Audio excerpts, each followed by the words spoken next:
사전에 범행 계획하신 거 맞습니까? 모녀 있는 집 노린 거 맞나요? 아이 있는 집 노린 거 아닙니까? 네, 죄송합니다. 하고 싶은 말씀 없으세요? 미안합니다.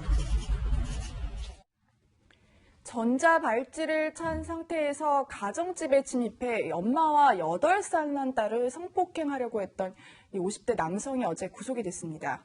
네, 이 남성이 붙잡힐 때 나는 미수범이라 금방 풀려날 거라고 말한 것으로 알려지면서 국민들의 공분을 사고 있는데요. 그런데 어제 영장심사를 위해 이동하면서는 취재진한테 미안하다, 죄송하다 이런 말을 했습니다. 최영민 평론가님. 네.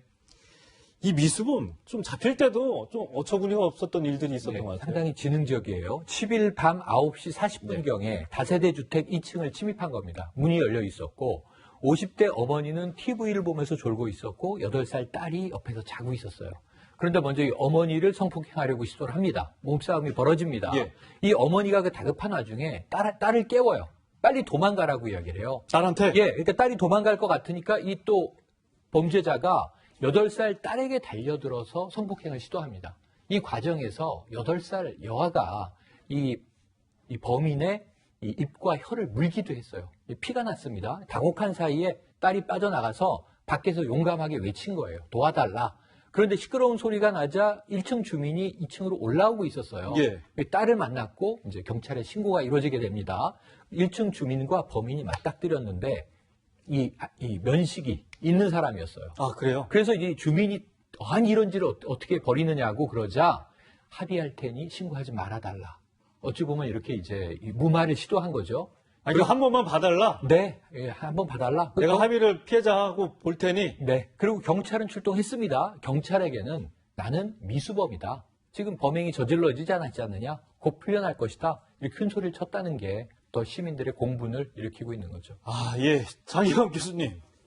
정말 이 50대 이 남성 처음이 아닌 것 같습니다. 발찌까지 차고 있었다는데. 네.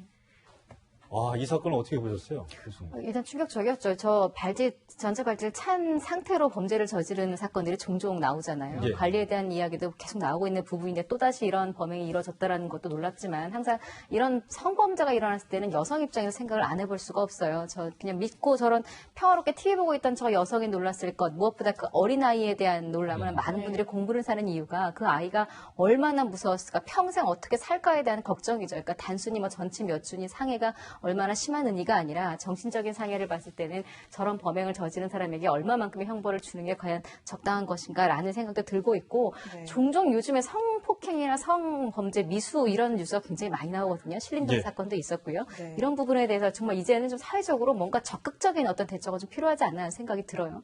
네. 그래서 잠시 이 사건을 수사 중인 경찰 관계자 얘기 한번 들어볼 수 있습니다. 하지 못했다고. 나는 미수범이라고. 이제 나는 나가도 얼마 안 살고 나온다. 미수범이니까 나는 들어가도 얼마 안 살고 나온다. 뭐 이런 식으로 말했다고 하더라고요. 조사할 때는 그런 말 한 적 없고 내가 잘못했다고 합의하겠다고 잘못했다고 했다. 이제 이렇게 말을 해요. 아니, 미수범이라고 얼마 안 산다. 오히려 이렇게 적반하장으로 나왔는데요. 김 변호사님, 실제로 금방 풀려날 수가 있는 겁니까? 근데 일반적으로 이 사람이 이전에 전과가 없고요. 초범이고 네. 전자발찌 부착도 한 사례가 없다고 한다면 범죄를 완성한 기수범에 비해서 미수범에 대해서는 조금 더 관대하죠. 그래서 바로 풀려날 수도 있어요? 초범일 경우에? 바로 풀려나온 경우도 있고, 근데 이런 경우에는 또 아동 8살 되는 아이가 있잖아요. 예. 그래서 바로 풀려나기는 어렵죠. 그래서 나중에 합의를 보면 이제 석방될 가능성이 있지만, 이 사람 같은 경우는 일단 성범죄 전력이 3번이나 있잖아요. 네. 그리고 징역 5년까지 실형을 선고받았고, 전자발찌를 부착했는데, 또 나중에 훼손해서 또 8개월이 더 추가가 됐어요. 그런 걸 보면 성범죄에 대한 습성이 있다고 볼 수 있는 거죠. 그러면 설사 지금 범죄 행위는 미수에 그쳤다 할지라도 지금 죄질을 보면 기수 못지않게 아주 죄질이 나쁘기 때문에 제가 볼 때는 미수 때문에 감경받은 사례는 없을 것이다. 그리고 네. 형량제체도 이전 전과 같은 걸 종합해 보면 적어도 뭐 5년 이상, 뭐 한 10년 그렇게 선고될 가능성이 커서 뭐 금방 풀려날 수 있는 가능성은 거의 제로에 가깝다고 네. 봅니다.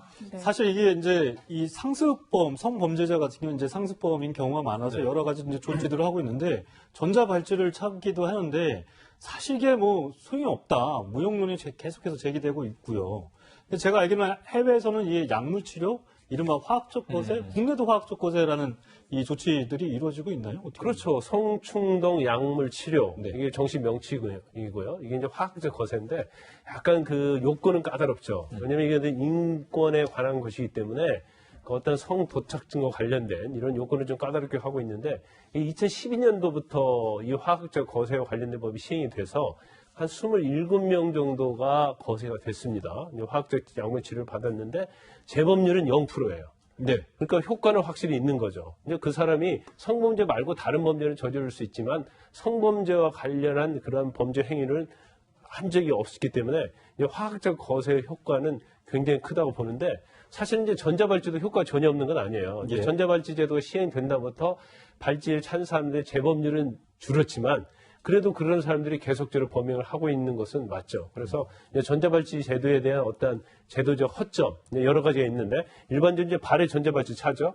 그리고 휴대용 성수신기를 가지고 다니고 집에 재택 감시 장치가 있습니다. 그런데 이 서울 법무부와 관련된 중앙관제센터에 있는데 그걸 감시하는 사람이 숫자가 많지 않아요. 또 이걸 훼손해버리면 또 추적하기도 쉽지 않아요. 그래서 이러한 제도적 보완이 필요하다. 이렇게 볼 수 있죠. 네. 알겠습니다. 앞서 뭐 장현 교수께서 신림동 강간미수 사건 얘기도 하셨는데 그제죠. 11일 날 이 신림동 강간미수 사건의 첫 재판이 열렸습니다.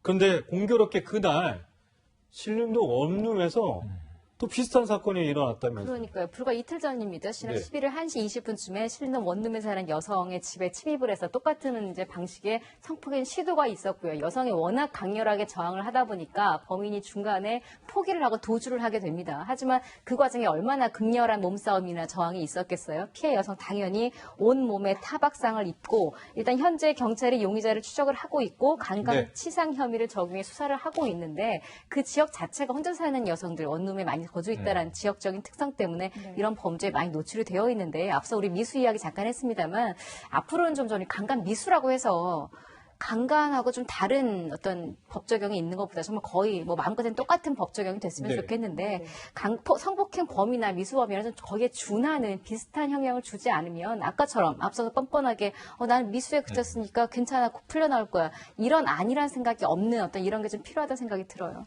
네. 네, 알겠습니다. 세 분과는 여기까지 얘기 나누도록 하겠습니다. 감사합니다. 맞습니다. 자.